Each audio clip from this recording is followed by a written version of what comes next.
Bab tentang larangan untuk menyebut-nyebut kebaikan yang pernah dilakukan dengan tujuan mengangkat dia dan merendahkan orang tersebut.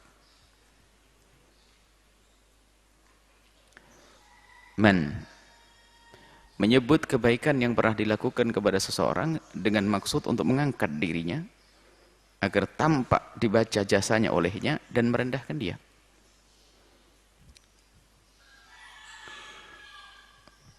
Wanahwiha, sama atiyah di sini maknanya luas. Bukan sekedar pemberian harta, akan tapi juga jasa yang pernah kita berikan. Seorang guru ilmu dan yang lainnya. Qala Allah Ta'ala, Imam Nawawi mengutip firman Allah Subhanahu wa Ta'ala, ya ayyuhalladzina amanu, wahai orang yang beriman. Seruan indah dimulai dari kita yang beriman. Allah kukuhkan. Yang diajak bicara yang beriman, berarti kesalahan ini terjadi pada orang yang beriman. Dan Allah menginginkan, yakni Allah menghimbau, mengingatkan agar orang beriman itu sadar. Artinya kejadian ini bisa terjadi kepada orang beriman dan tidak beriman. Wahai orang-orang yang beriman. Cara manggil yang indah sebelum diingatkan disebut gelar yang paling istimewa, ahli iman. Ya ayyuhalladzina amanu, wahai orang-orang yang beriman, la tubtilu shadaqatikum bil manni wal adha. Jangan kau sia-siakan, jangan kau batalkan pahala sedekahmu. Sebab kalau bukan sedekah yang dibatalkan, karena sedekah sudah diberikan. Kita memberi tapi kita batalkan, maksudnya pahalanya. Jangan kau hancurkan pahala sedekahmu. Bil manni, dengan menyebut-nyebut kebaikan tersebut untuk menampakkan kesombonganmu kalau kamu berjasa. Dan untuk merendahkan orang yang menerima. Wal adha, dan menyakiti orang. Nah ini man wal adhain dalam urusan beri memberi. Kalau man ini sini adalah di saat setelah memberi kemudian ngungkit. Kalau adha ini sudah enggak memberi, nyakiti. Ini adha di sini jangan sampai kita menyakiti orang yang punya hajat datang kepada kita lalu meminta kepada kita bantuan. Kalau kita tidak bisa memberi, ya sudahlah, pakai kalimat yang baik. Qaulun ma'rufun, perkataan yang baik, mohon maaf saat ini saya belum bisa, insya Allah nanti lain kali. Khairun min sadaqatin yatba'uhal adha. Jangan sampai, itu lebih bagus daripada sedekah, iya, tapi setelah itu disertai dengan caci maki. Jadi man itu termasuk dalam adha. Adha itu juga adha di sini bisa jadi waktu memberi dia mencaci mengolok. Bukan man saja. Jadi ada dua adha di sini. Adha ini sudah tidak memberi, ngomongnya nggak enak. Sudah seger begitu, sehat, minta-minta, nggak usah ngomong. Kalau mau nasihati nanti babnya beda.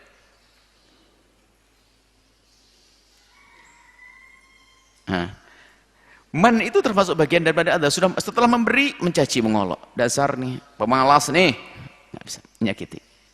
Qaulun ma'ruf, ngomong bener, ngomong baik itu lebih bagus. Khairun min sadaqatin yatba'uhal adha.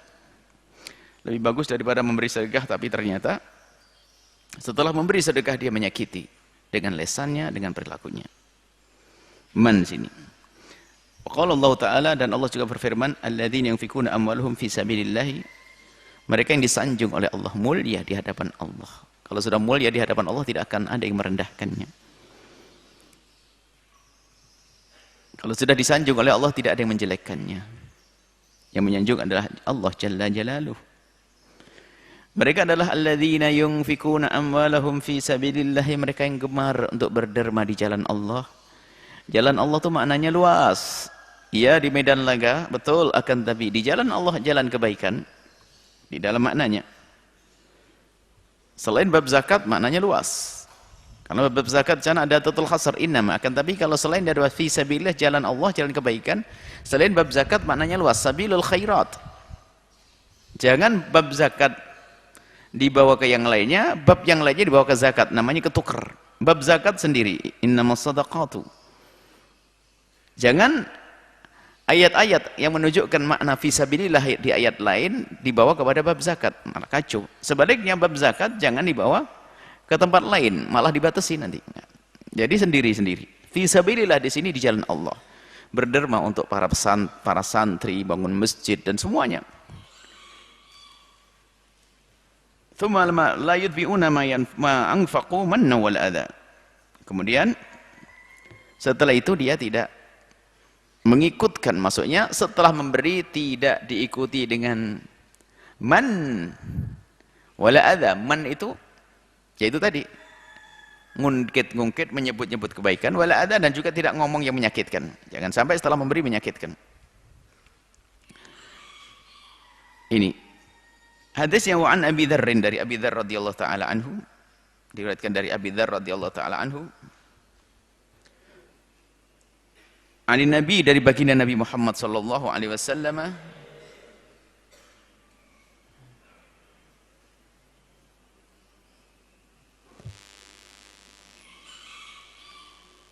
qala, beliau bersabda, baginda Nabi bersabda, thalathatun la yukallimuhumullahu yaumal qiyamati wa la yanzuru ilaihim. 3 orang yang Allah tidak berbicara kepada mereka dan Allah tidak lihat mereka. Ini maksudnya melihat apa sih? Mas, ini adalah berbicara rahmah, yakni kalam rahmah. Kalam rahmah. Kalam rahmah, tidak ada kalam rahmat dari Allah. Dan juga tidak ada nazar rahmah. Kalau nazar, setiap hari Allah melihat kita, setiap saat Allah melihat kita. Kalam rahmat khusus ini. Maksudnya adalah keridhaan Allah.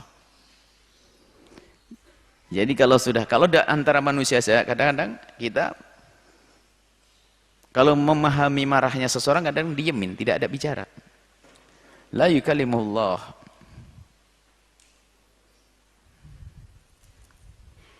La yukallimullah. Allah tidak ngajak bicara kepada mereka. Tidak diberi rahmat oleh Allah. Tidak dipandang dengan kasih sayangnya. Siapakah mereka? Na'udzubillah. Kalau siapapun, kalau ada orang sudah tidak dipandang oleh Allah dengan kasih sayangnya, maka tidak ada yang bisa memberikan kasih sayang kepadanya. Tidak diberi kasih sayang lagi dari Allah. Mereka terhinakan, di dunia terhinakan, dan di akhirat akan terhinakan. Siapa mereka? Yaumal kiamati, di hari kiamat. Wala yanzuru ilaihim, Allah tidak melihat mereka. Walizakihim, dan Allah tidak membersihkan mereka. Maksudnya apa? Mereka ini dosa besar, maksudnya kalau sudah tidak dibersihkan oleh Allah, maksudnya dosa besar. Zaki maksudnya apa? Lawannya yuzakihim, kalau Allah memberikan tazkiyah kepada hambanya, maksudnya apa? Akan dimuliakan, disanjung. Bukan berarti tidak.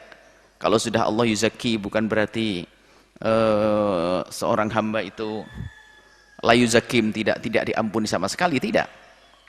Akan tapi kalau sudah Allah yuzaki, Allah yang membersihkan, itu artinya apa? Allah akan menjaga hidupnya dari dicaci orang, direndahkan orang, karena Allah lah yang telah mengangkatnya, Allah lah yang telah memuliakannya. Tapi kalau sudah Allah tidak mengangkatnya, Allah tidak yuzakihim, maka dia akan mudah direndahkan orang. Tidak diberi oleh Allah rahmat dan akan direndahkan oleh manusia. Walahum adzabun alimun, dan mereka akan mendapatkan suatu siksa yang sangat pedih di neraka nanti. Disebutkan oleh para ulama, jika ada sebuah dosa kemudian diiringi dengan penyebutan hukuman yang pedih, seram, menyakitkan dan sebagainya, itu disebut dosa besar. Jadi dosa besar itu ulama menandai yang namanya dosa besar minal kabair adalah semua dosa yang disebutkan ancamannya atau ada hududnya, hukumannya dijelaskan oleh Allah dengan hukuman-hukuman berat, maka itu namanya apa? Dosa besar. Berarti man wal adha adalah dosa besar. Waqara Rasulullah, kemudian Rasulullah membacanya. 3 orang yang disebut tidak diberi rahmat oleh Allah tadi, thalath marrat, Rasulullah membacanya 3 kali. Qala Abu Dzar, kemudian Abu Dzar berkata, khabu wa khasiru, sungguh mereka bertiga ini mereka adalah orang yang sia-sia dan orang yang rugi. Orang yang sia-sia dan rugi. Orang yang nggak berguna orang itu. Masyaallah. Maka jangan menjadi orang bertiga itu. Sampai Nabi menyebutnya 3 kali, itu artinya begitu pentingnya hal ini. Disebutkan Rasulullah 3 orang yang sia-sia dan tidak berguna manusia itu. Khabu wa khasiru. Manhum ya Rasulullah, sungguh celaka orang itu ya Rasulullah. Siapa mereka ya Rasulullah? Rasulullah sallallahu alaihi wasallam menjawab, qala al-musbil. Al-musbil, orang yang menurunkan, ini bagi kaum pria ini, menurunkan celananya, sarungnya, gamisnya, bajunya di bawah mata kaki. Di ayat lain yang menjelaskan, hadis lain menjelaskan sampai tahtal kami Ka'bainin mata kaki. Wal mannan, orang yang suka ngungkit-ngungkit kebaikannya telah diberikan. Wal munfiqu sil'atahu bil halifi al-kadhibi, dan orang yang menginfakkan hartanya, dalam hal ini juga masuk di dalamnya transaksi, tapi dia membiasakan dengan sumpah al-kadhib yang dusta, dengan sumpah, dengan dusta. Baik, satu-satu. Al-muzbil. Nah, muzbil ini memang saat ini memang lagi bukan sering diramaikan oleh orang.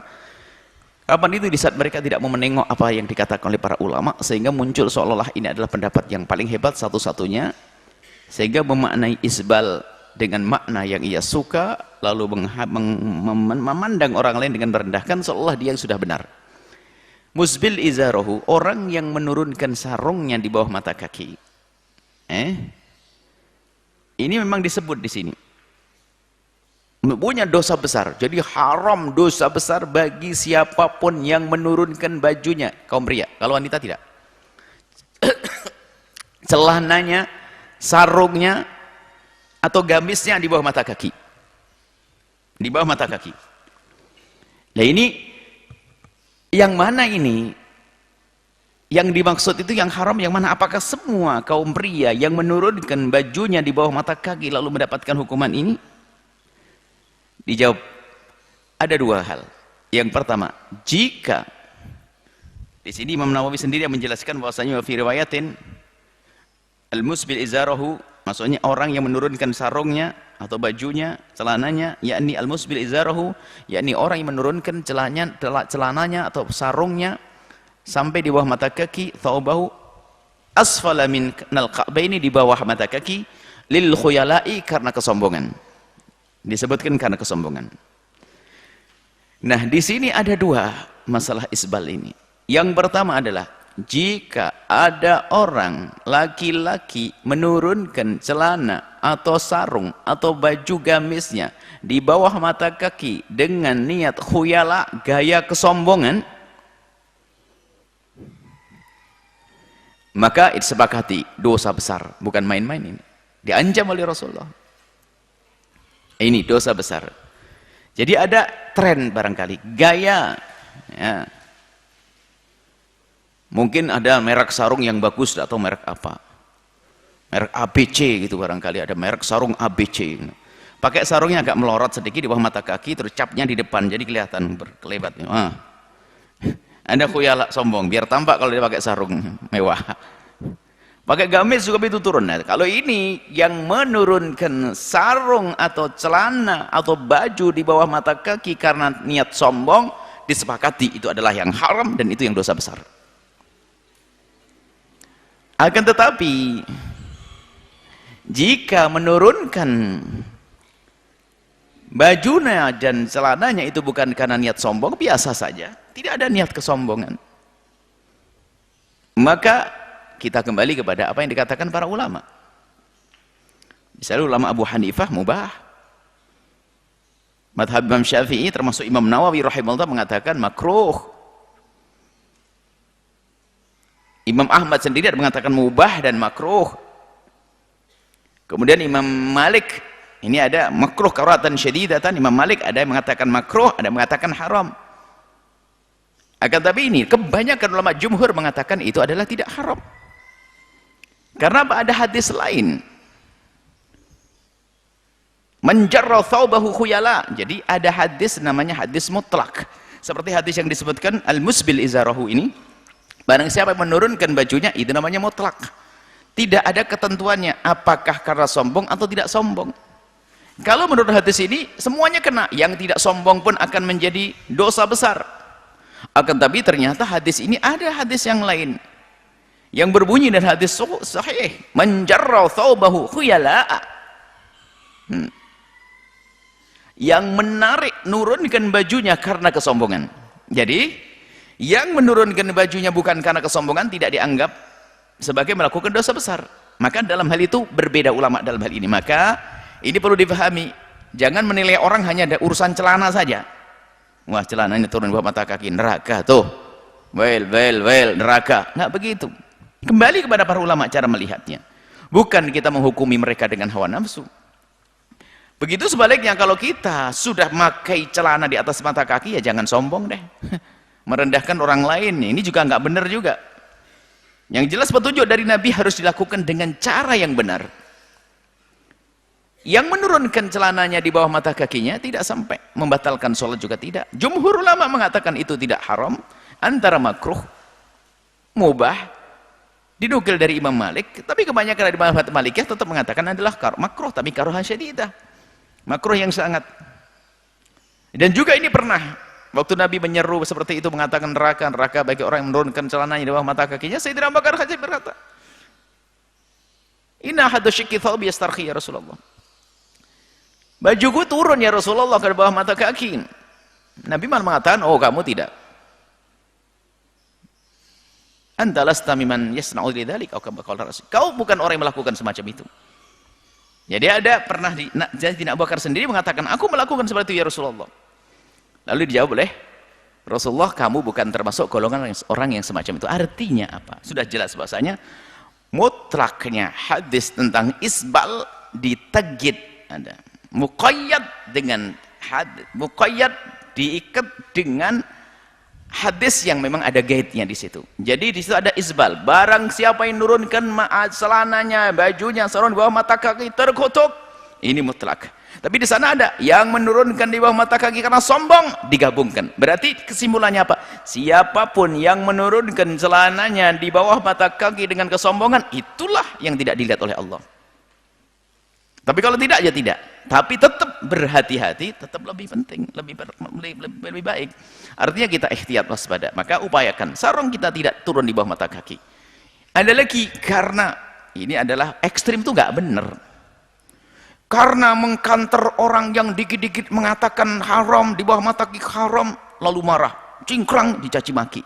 Orang kalau sudah di atas mata kaki itu benar, nggak usah diolok-olok. Ini kadang-kadang ini mengimbangi dengan hawa nafsu juga nggak benar. Kalau ada orang membuat sarung di atas mata kaki, nggak usah kita teriak dasar si celana cingkrang segala macam. Kenapa kok kita jadi jelek kok?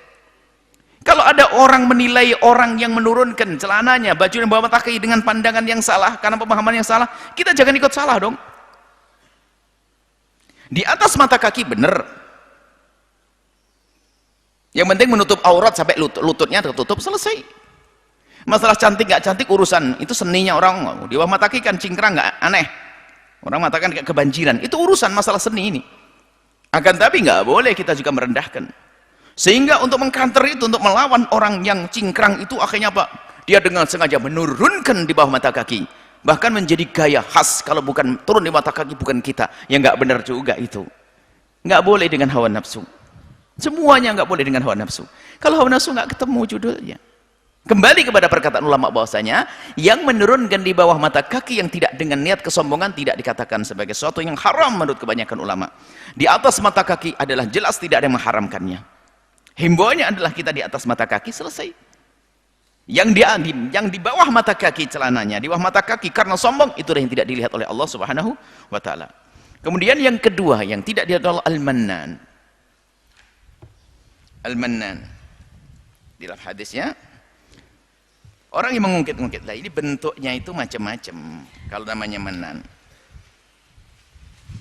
Mannan bentuknya macam-macam.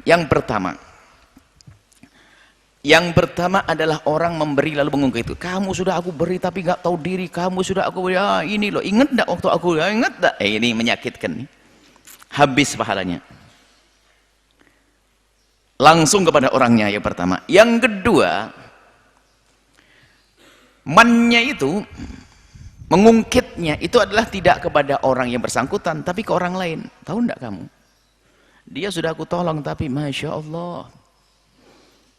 Padahal saya sudah bantu, Masya Allah. Masih menfitnah saya, Masya Allah. Sama, menyebutkan kepada orang lain.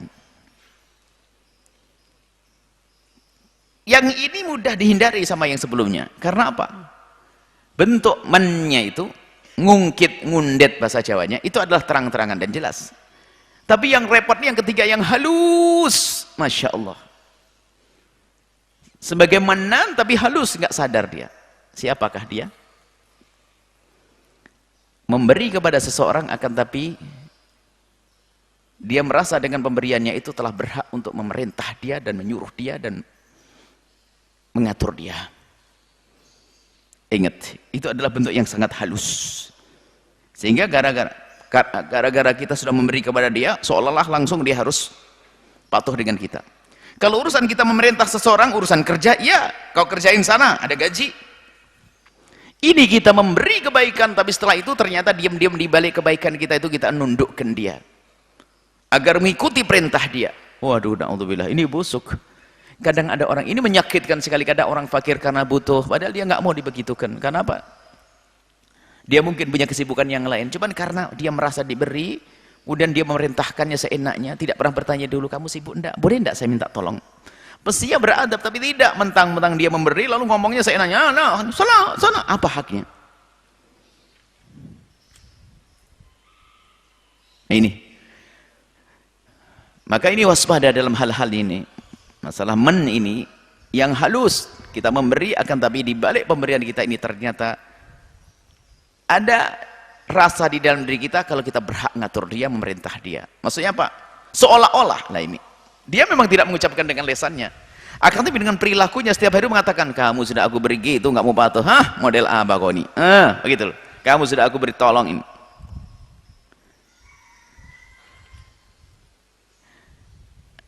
Ini adalah dari sisi kalau kita memberi jangan sampai seperti itu. Tapi jika kita telah diberi oleh seseorang, kemudian dia minta tolong kepada kita, nggak usah suudon, itu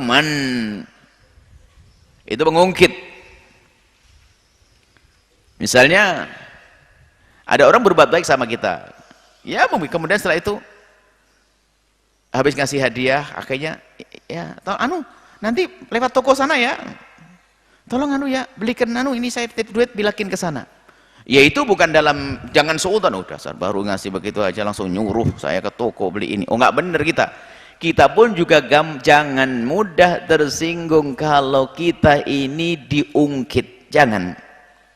Itu gak benar juga, kesombongan. Hal jasa oleh ihsan ila ihsan.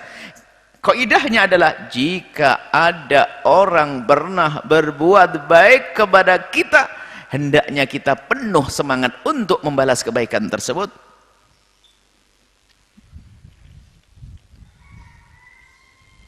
Harus semangat membalas kebaikan. Jangan sampai kita merasa kita diungkit dan diundet. Jangan merasa kita ingin diungkit kebaikan kita. Hati-hati.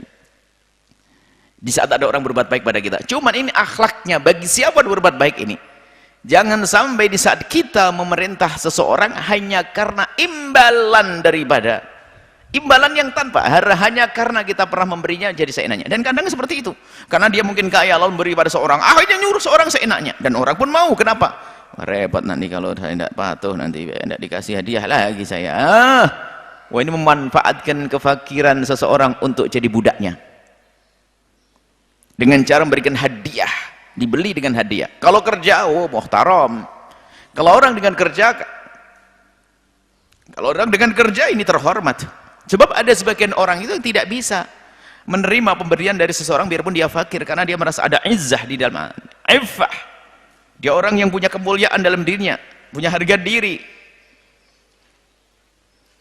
Bahkan ada seorang menjual kerupuk atau menjual rujak atau menjual apa itu. Harganya cuma 2.500, uangnya 5.000. Kebetulan nggak ada di situ. Apa kata pembelinya? Ibu, 2.500 buat ibu saja. Apa kata ibu yang baik ini? Aduh, mohon maaf Pak. Saya kerja kok di sini, saya jual beli saya tidak perlu. Tunggu, saya akan tukar uangnya. Nggak mau diberi. Kalau orang begini tidak akan korupsi, jadi ustadz akan selangat, apa benar nggak akan makan duit pondok, jadi pejabat pun nggak akan makan duit negara. Orang yang begitu dikasih uang lebih nggak mau, saya jual beli, nggak, harganya cuma 2.500, saya harus akan kembalikan. Enggak, ibu nggak apa-apa, enggak. Cukup. Ada sebagian orang punya kemuliaan semacam itu. Ada orang dalam dirinya ada kemuliaan, mulia.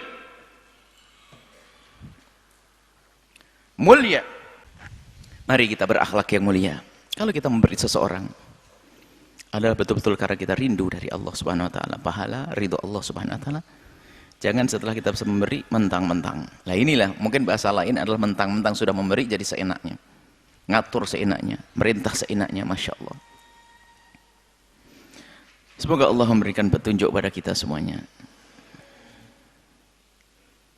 Ya Allah, ini berlaku kepada siapa saja.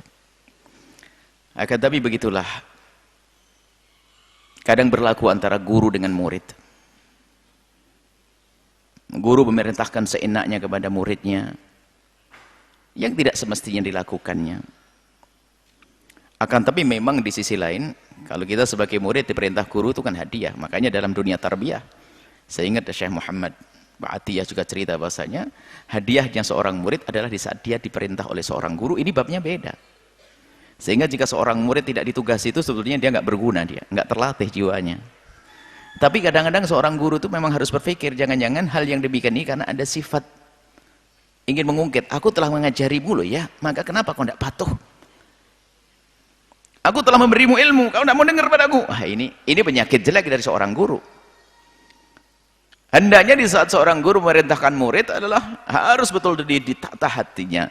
Apakah itu dalam irama tarbiyah atau minta tolong? Jangan-jangan hanya ingin menampakkan kesombongannya kalau dia ustadz berhak nyuruh dia. Ini musibah juga.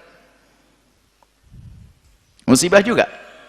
Tapi di saat kita menjadi seorang murid, alangkah indahnya. Karena guru bisa merintah kepada siapa saja, akan tapi kenapa kok aku yang diperintah, berarti aku dipilih. Artinya, jika seorang murid punya kesempatan berkhidmah kepada gurunya, artinya dia telah punya kesempatan untuk meraup, mengambil berkah lebih banyak dari yang lainnya. Ini babnya beda. Cuman yang memang harus waspada, ini calon ustadz semuanya. Hati-hati di saat memerintahkan. Hati-hati di saat menyuruh seseorang. Apalagi dia pernah belajar kepada kita. Pernah ngaji kepada kita. Itu hati-hati, harus ditata hati. Apakah dalam irama tarbiyah? Dan setan akan membisikkan yang demikian itu. Hawa nafsu pun membisikkan. Karena semua orang ada bibit-bibit untuk niru iblis itu, sombong, pengen disanjung dan sebagainya. Ini adalah masalah Jadi makna yang ketiga ini yang halus sekali, kadang tidak kita sadari bahwa ternyata kita masuk wilayah mengungkit atas pemberian kita, baik itu pemberian harta, pemberian ilmu, pemberian jabatan, pemberian kesempatan apa saja yang bermanfaat di dunia, atau bahkan urusan akhirat sekalipun.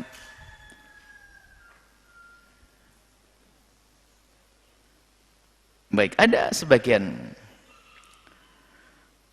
ya ini adalah namanya tarbiyah yang mari kita belajarin calon ustadz semuanya, kita sampaikan pada calon ustadz agar bagaimana dengan murid nanti seperti apa ya. Kalau menyuruh jangan sampai masuk wilayah kita itu mentang-mentang kita telah mengajarinya, maka setelah itu kita bebas menyuruhnya. Sisi lain memang kita harus seperti Sayyidina Imam Ali bin Abi Thalib.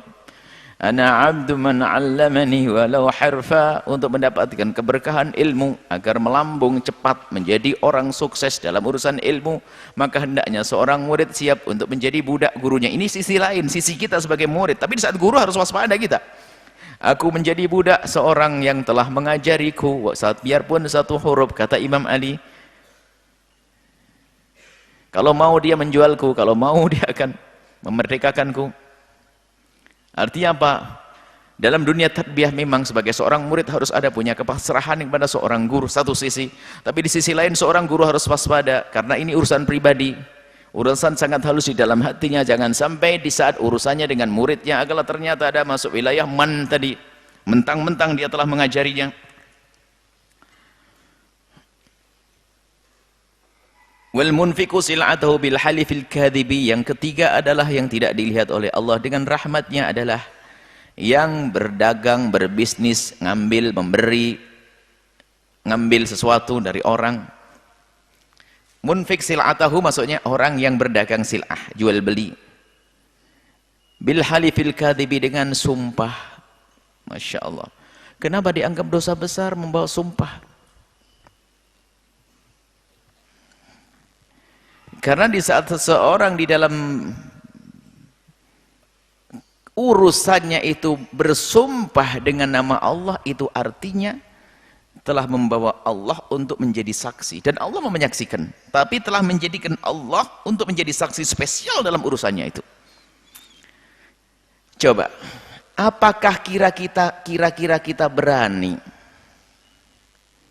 Misalnya ada seorang yang dia punya pengaruh lah di masyarakat kita. Dia punya pengaruh di masyarakat kita. Dan dia bisa berbuat apa saja karena dia punya kekuasaan di masyarakat kita.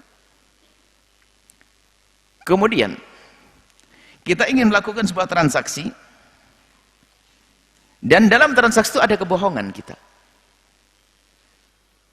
Ada kebohongan. Dan kebohongan itu diketahui oleh orang yang punya pengaruh tadi. Orang pengaruh di kampung kita, dia tahu kalau kita tuh berbohong. Dia tahu bahasanya barang ini kita belanja, dia tahu. Orang berpengaruh tadi tahu bahasanya kita belanja barang ini harganya 100.000 setiap bungkus. Kemudian kita jual kepada orang, lalu kita berkata, "Bu, semuanya harganya mahal. Belanjaku 150, bukan 100." Dia menaikkan, berbohong dari 100.000 menjadi 150. Kemudian orang itu kan nggak percaya. Lah nggak percaya ini. Dipanggil orang yang berpengaruh. Pak Bupati, Pak Wali Kota, Pak Gubernur, mohon maaf, jadi saksi buat saya. Apa? Padahal Pak Gubernur itu tahu harganya 100.000. Apakah kita kira-kira Pak Jenderal deh yang dia punya senapan deh? Ayo. Atau siapa yang bawa rotan berani mengambil? Pak, mohon maaf, Anda jadi saksi untuk saya. Saksi apa? Agar orang ini tahu bahwasanya saya belanja ini adalah harganya 150.000. Padahal Pak Jenderal itu tahu harganya 100.000. Beranikah kita seperti itu? Ya nggak mungkin berani, makan dia akan mau, dasar kau bohong, tempeleng kita mungkin. Nah, kau bohong, mau nipu umat kayak. Saya tahu belanjanya kamu dengan aku sama-sama harga 100.000. Kenapa kau bilang 150 dan aku kau jadikan saksi? Hah? Kau kurang ajar? Pasti marah dia. Ini dengan sesama manusia, jenderal, gubernur, bupati, atau orang berpengaruh. Bagaimana kita membawa Allah? Wallahi harganya begini, padahal dia bohong. Oh, kurang ajar, makanya dosa gede di sini. Pakai sumpah. Dia berbohong membawa nama Allah. Nah, ini kan maksudnya menjadikan Allah saksi atas apa yang kita ucapkan, sementara Allah Jalla Jalaluhu Maha tahu apa yang kita lakukan. Maka bil halifil kadhibi, dengan sumpah yang dusta, sumpah yang palsu. Sumpah nih biasanya ini Allah ini menjual. Sumpah ini bahaya sekali. Dikit-dikit ini bisa berlaku di mana saja, apalagi di dalam dunia perdagangan. Allah itu mahal, dijual. Dikit-dikit sumpah, wallahi aku buat ini, aku belanja begini, wallahi. Imam Syafi'i menyebutkan dalam keadaan jujur pun jangan sampai kita banyak bersumpah. Benar pun jangan banyak bersumpah.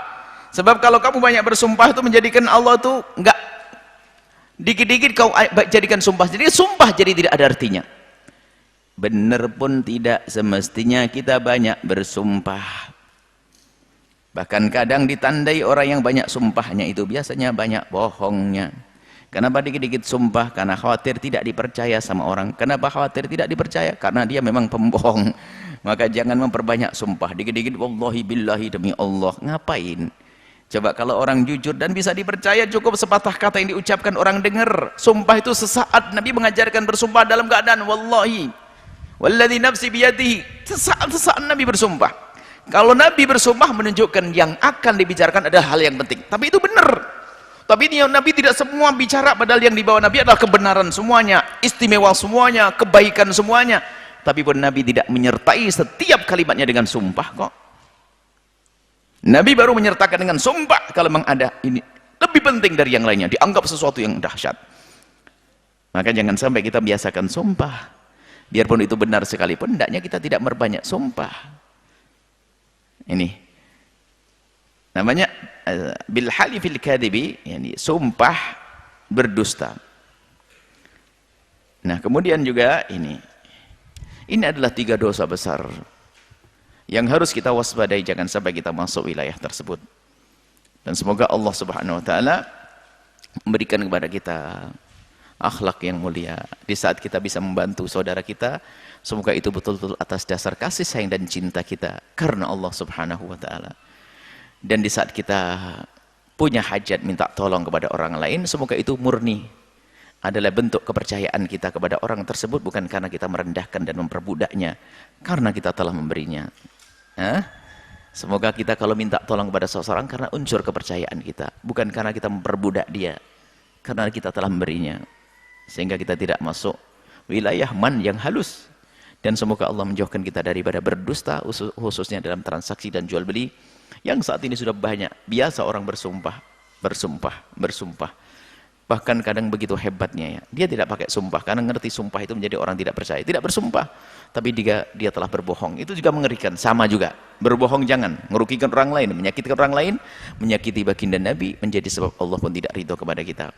Ini wa fi riwayatin, di sini disebutkan riwayat lain, al musbil izarahu, yakni yang menurunkan sarungnya, yakni musbil izarahu wa thabahu, yakni baju dan sarungnya termasuk gamisnya, asfala minal ka'baini, di bawah dua mata kaki, lil khayala'i, karena kesombongan. Inilah yang disebutkan Imam Nawawi rahimahullah taala. Nah, Imam Nawawi langsung, orang cerdas itu pakai isyarat. Pakai isyarat ini adalah madhab beliau, pendapat beliau, dan juga jumhur ulama pakai khuyala. Kalau seandainya khuyala nggak disebutkan, orang mungkin langsung, kalau Imam Nawawi tidak menjelaskan lil khuyala, langsung baca hadis ini langsung haram neraka habis, haram neraka habis. Tapi langsung Imam Nawawi mengisyaratkan tentang di sana ada perbedaan.